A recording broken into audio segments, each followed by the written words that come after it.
The Elder Scrolls is known for its rich story and at times mind-blowing lore, yet it wasn't always like that. The first two games, although being pretty technologically impressive for the time, were comparatively generic in their world and mythology.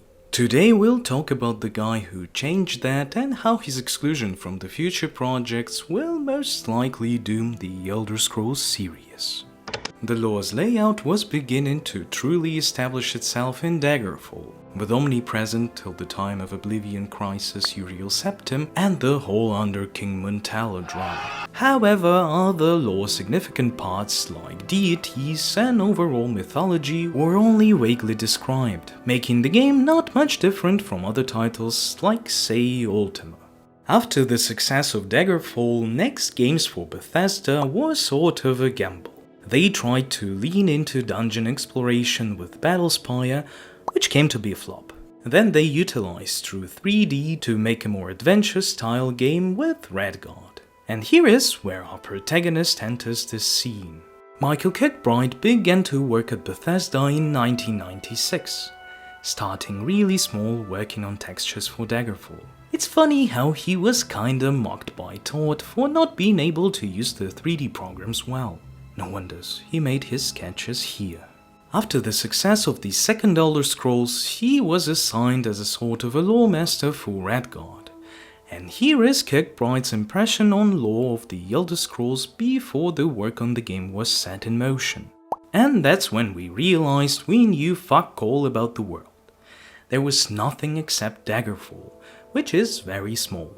There maybe was a timeline stuck somewhere with just a bunch of names and stuff like that, and so much of it was kind of just coming out of a D&D game that the original Bethesda guys had done, and most of those guys were gone. So we started obsessing about the world or whatnot. For some reason, you can't make a pirate game without deciding how the universe got created. So that's when we really dug into it and started making backstory that didn't exist so that the rest of everything just felt real. And at the time, Vardenfell came up as this tracing the world story that I told Kurt over lunch. Kurt was a big Lord of the Rings fan, but also a weird fantasy fan. He turned me onto Gene Wolfe and all that. And since Redguard was set in the past of what would become Morrowind, we got first dibs on how everything was created. So the whole heart of Lorcan and all of that stuff came out of those early rebellions on our part. We're like, oh yeah? Well, this is how it was created. That famous volcano is all from a pitch over a ham sandwich. The mentioned Kurt was at the time the main quest designer Kurt Coleman. And together with this man and almighty Todd, three of them had to come up with most of what happened outside of the first two games and developed during the time by another team, Battlespire, of course. This came to be known as the Pocket Guide to Empire, 1st edition, where most of the world building took place. And the illustrations to that were just sick. Kurt at the time was also assigned to more or less be the main guy on Morrowind's main quest. Redguard was in development at the same time as Morrowind, so during their work together, MK, of course, would come up with a lot of sketches and ideas for the third Elder Scrolls. So much so that, quote, so Todd finally sat me down and he's like, dude, I need you to work on Redguard more. The game itself elaborates on Tiber Septim's conquest, a very important event in the Scrolls' history, as well as its consequences for Hammerfell, the land where the game's story takes place in. Because of the more cinematic nature of the game, at least for the time, Redguard could deeper flesh out the inhabitants of the world, as well as more obscure parts of it like, say, Srolls. Redguard came to be not as success it could be, most likely because of the decision to make the game on DOS by the end of Millennium, not to mention the Grim Fandango coming out the same year, and even so, from the lore standpoint, it was a giant step forward for the Elder Scrolls. By the time of Morrowind's conceptualization, MK got a good rap in the company, and what's even more important, was on friendly terms with Mr. Harvard. The initial concept for the third Elder Scrolls was a little different. The lead designer Ken Rolston still had the old concepts from the writers of the older games. The third game was originally going to be named Tribunal, and would have followed 3 Elven Kings, which would play into some crazy court shenanigans. Yet it was never destined to be. Here is what Michael tells about the time. The game was originally set in the Somerset Isles, and then we got bored and decided, man, this is really boring. How about we put in a volcano with like giant bugs everywhere? And people were like, what? So Todd Howard, the easiest way to get anything past Todd at the time was you basically just had to say Star Wars, which was true for me and anybody else. So I was like, the game should be like Dark Crystal meets Star Wars. And he was immediately hooked. I got all the bug creatures I ever needed, we moved it from Somerset Isles to this weird dark elf place on the map, and we just went from there. If you watched till here, I'd urge you to subscribe and leave a like, because hey, you're already here. You might as well stay longer. Kirkbride and Coleman took the place of the game to the territories we all know and adore, and the ideas of 3 Elven Kings were recycled into the idea for the Tribunal Guards of Morrowind. By this time, Redguard was already in past, so the genius of Kirkbride could go crazy, and that's where the lion's share of the lore we all love so much became alive. And when I say lion's share, I mean it, because here is what the lead designer had to say about that. The look of the game came from Michael Kirkbride, and I would say that it's not just the visual aesthetic. All of the narrative aesthetic of Morrowind also comes from Michael. I might have been the narrative lead, but Michael was the luminary. The man with spectacularly exotic and bad judgment that excited us so much. He also wrote things like Sermons of Vivek. There is a website, The Metaphysics of Morrowind, that talks about how his gods are the most intriguing gods in any fantasy universe, and the tragic stories of the 3 heroic demigods of the Dunmer trying to save the world but being corrupted. Did they really murder Nerevar? All those ideas. Not just in terms of making it readable, but making it mythically vibrant. He did the original map of Morrowind, which was the foundation of the different terrains and geographical experiences. He was absolutely essential, and also crazy as a rat in a drain pipe, which is necessary. Somebody had to be really crazy, and it's better that your lead designer is not. I think I don't need to tell you how great Morrowind is. It's one of the most unique and bizarre worlds one could experience in a video game, and exactly this uniqueness differentiated it from any others. If somehow you don't know how bizarre the world of Morrowind is, I will make you an example. There's this guy, Vivek, a mortal fella who became a god. He's a poet warrior, and in himself he represents both female and male traits of being. There's this another guy, Moloch Baal, god of many banned words on YouTube. The gods in the Elder Scrolls, although having their own spheres of influence, are actually more or less all-knowing and possess a thing called Chem, or Chem. A state of mind where you can kinda do anything and understand that you're inside of a video game, to explain it very shallowly.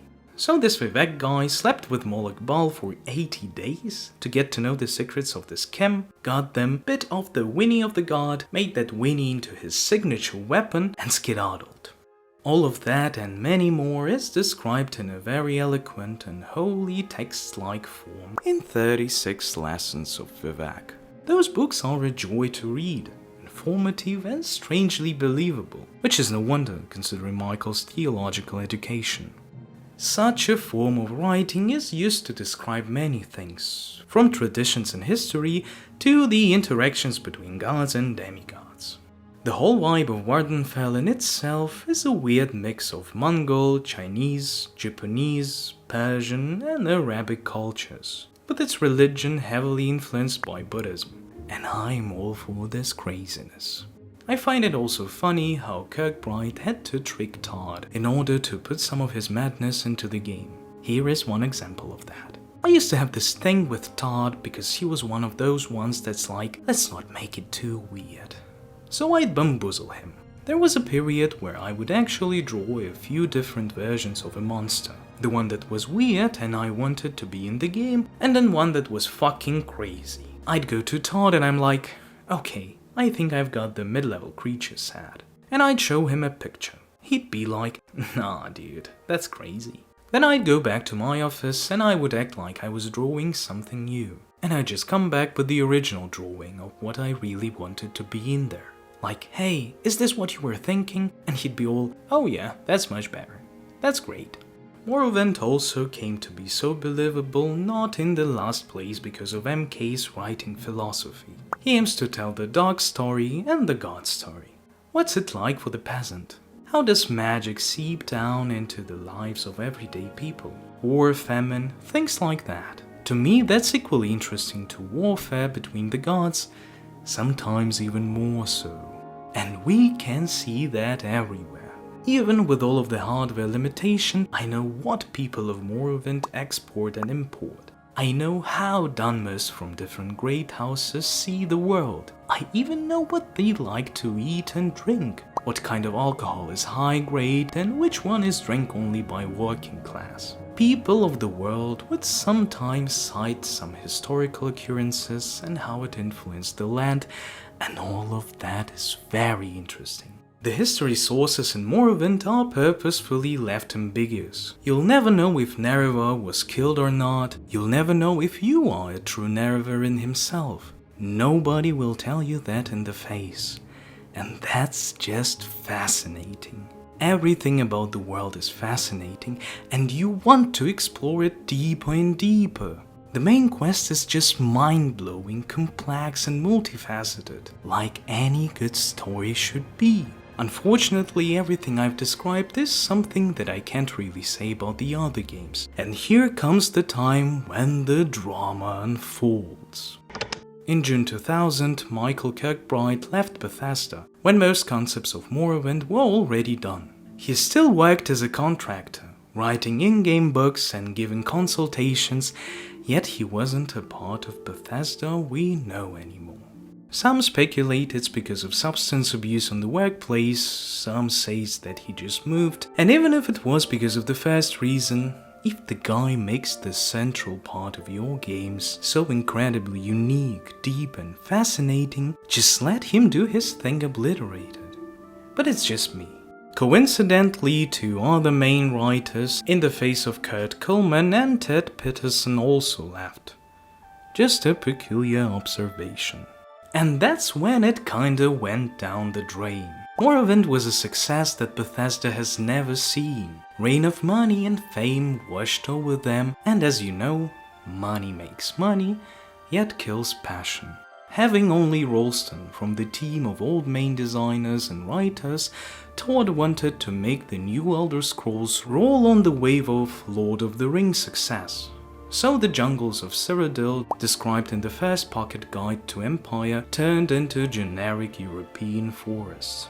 The game was pretty crazy technologically, yet the technology itself was a little questionable. The art direction, in my opinion, also became a little weird.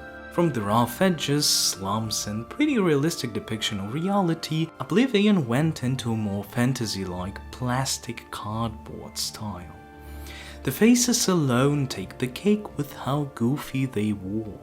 And the worst thing, the world lost its believability. There were some vineyards and small farms which might explain how people sustain themselves or what they produce, yet they had like 2 people in them. And they could never rival the outskirts of, say, Eldvelothi or Seydanim. The amount of NPCs was divided by 2, yet now there are much less different foes due to auto-leveling. So the problem of 100 people in a city and a regular dungeon having like 30 people only elevates the problem. The world simply doesn't work. It became a little better with Shivering Isles, yet still it was a crazy atmospheric downgrade. MK participated in the game, creating Monkar Cameron and all of the literature regarding Mythic Dawn, as well as creating Knights of the Nine and literature to it. The DLC he curated, from the gameplay standpoint, was sad. Doing a literal pilgrimage in a game where most of the landscape is just a bland green mass, not the most engaging thing. Yet from the lore standpoint, it's one of the best things thought out in this universe. In the game we gather the artifacts left by Pelinal Whitestrake, The guy who was a gay Terminator coming from future to make sure men would win the rebellion against elves, where he himself single-handedly obliterates half of humanity's foes. The whole game in general was pretty mid. The main story was really hard to play, yet the writings of MK made it at least a little interesting. Not to mention that the whole section with Mankar made me even doubt my mission. That's a good villain right here. MK didn't contribute to Shivering Isles, however, yet it would be foolish to deny this DLC taking its inspiration from Morrowind, at least partially. The game became simpler in everything. Writing, world building, quests, and it seems that this dumbing down worked good for Oblivion. It was the next giant success for Bethesda. However, speaking realistically, the game became worse in almost everything that can't be attributed to age, like graphics, gameplay or design. And those additions to the game was sort of a swan song for MK. Afterwards, Michael still contributed to lore, being an occasional advisor and even making the concepts for Skyrim's announcement trailer, creating some off-game writings like the Trial of Vivek or Coda. Coda deserves even more attention, basically being the Elder Scrolls in future. Yet most of the things he's written are not considered officially canon, and the MK himself has almost nothing to do with the Elder Scrolls right now. And what can we see in Skyrim after Michael had nothing to do with the game? Just as in Oblivion, Lords of Skyrim are generic Vikings. There is almost no exploration of their culture or day-to-day life. Almost nothing new, at least as far as lore goes, was added. Almost nothing was said about totem culture described by MK, which could be developed into a religion not less interesting than Almseivi, for example. The main story with Thu'um and World Eater was already pitched by Kirkbride at the times of Morrowind. And Alduin himself has to be the most uninteresting villain of all the games. TES 5 has almost no new in-game books, and even among the new editions there are no Monomyth level ones. And it's not that Skyrim doesn't have enough depth for such things. Skyrim is the cradle of humanity in Tamriel, yet still there was no will to do something with such a rich source. In general, almost everything that I said about Oblivion stays true for Skyrim. Maybe not to the same extent, but still. ESO is another thing I wanted to touch upon. Considering the topic, Zenimax handled the job pretty well, yet still I was a little disappointed. Those guys had a possibility to portray each of the not shown lands the way Kirkbride showed Morrowind, yet a potentially very alien and fascinating cultures of, for example, Argonians turned into generic Mesoamericans with a spin. Such a unique race like Khajiits were portrayed as regular Persians and Arabs, although we already have Hammerfell to do this job. The only thing I like are the depiction of Wood Elves, but their concept was pretty easy to depict. If you don't know, Wood Elves of Tamriel are carnivores, who don't consume anything plant-based and don't use anything plant-based to build anything. They sustain themselves through hunting and they use every part of their prey to show respect. Nothing goes to waste. And if by accident or not they'd off you, same non-waste production would be applied to your carcass. Just a cool concept in my opinion. Yet even still, most of the races are being presented pretty generic, and that's a giant lost opportunity in my opinion. You know, after writing all of this stuff, I got to understand one thing. For me, the Elder Scrolls is not the same thing as it is for the main guys of the company. The Elder Scrolls began as an auto-generated giant dungeon crawler, and the only time when TES went away from that was during Morrowind and Redguard. Coincidentally, they have the greatest lore in the games. The Elder Scrolls that I love was a coincidence made by a crazy guy who, well-winded nearby, created the coolest part of the world and skedaddled. And even till now, the Elder Scrolls lives from the scraps of what was made back then. Starfield showed that without a strong IP made by a few crazy guys that the main company despises, Bethesda can't make a good game. Their gameplay is mostly stale, design outdated, and overall quality of the games wishes to be better, especially considering the budgets they have. Their view is old and stagnant, yet the main problem, they don't want to learn from their mistakes. The mishandling of Obsidian and even of their own IP only proves my point. I still have a few hopes because Shivering Isles were not touched by MK and still were great, although Champion becoming a Daedra was bold and maybe unnecessary, considering that we are a reincarnation of Pelinal, who was a manifestation of Shazar, who is actually Lorcan, from whose body the world was created, so maybe it's kind of too much for one person, but it's just whatever. There also was Battlespire, which began to unravel some of the Elder Scrolls cosmology, being a white castle situated in Sleep Stream Realm, where transliminal forces balance each other, different planes of existence find a common point, and create a strain on the minds of battle mages who train there. Now that's a cool concept. You can travel through this castle, even attend some small pocket Oblivion realms, talk to the inhabitants, and even plot against Marooners. Yet even with such great concepts, the form of the game couldn't relay more information onto the player, and the game itself wasn't a real success to say it mildly, so everybody just swept it under the rug. Yet it still proves that other people can also make the Elder Scrolls lore great. However, I don't think they'll be able to catch on the main thing with MK and his writing. In reality, Michael Kirkbride is a very laid-back dude. Here's a small anecdote about confirmation of the Moloch Baal's sermon I've talked about previously. I do remember going, "Hey, does that mean sermon 14 went through?" And Ken's like, "Yeah, why?" And I'm like, "Okay, never mind." He says, "No, why?" I'm like, "You've read it." And he goes, "Yeah, but should I read it closer? Because it was like a holy treatise on BG, heavily veiled in this made-up holy language." So it makes me laugh that, 11 years old Tim is like, "Hey mom, check out this Xbox game." And here is a part from that sermon. So Vivek had a grain of I Am's mercy, set about to teach Moloch Baal in the ways of Bali magic. They took their spears out and compared them. Vivek bit new words onto the king of unwanted intercourse so that it might give more than ruin to the uninitiated. This has since become a forbidden ritual, though people still practice it in secret. The way he talks in the interviews, the way he communicates with audience, we don't really have such chemistry with other devs anymore. He's so passionate about the Elder Scrolls that he still wrote new lore for the games despite it being not official. And that's what makes this man unique. Mr. Harvard believes that canon exists only in the games and other licensed materials.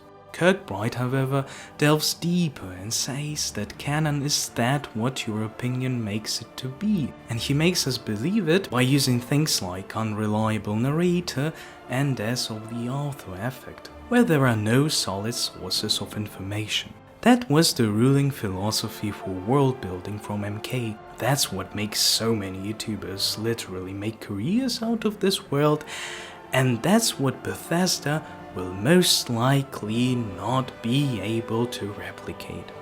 And that's, my friends, why the Elder Scrolls lore may never be great again.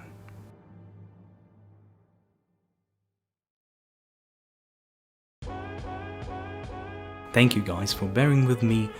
If you enjoyed the vid, I'd urge you to subscribe, leave me a glassy, fat, succulent like, and maybe write something down there.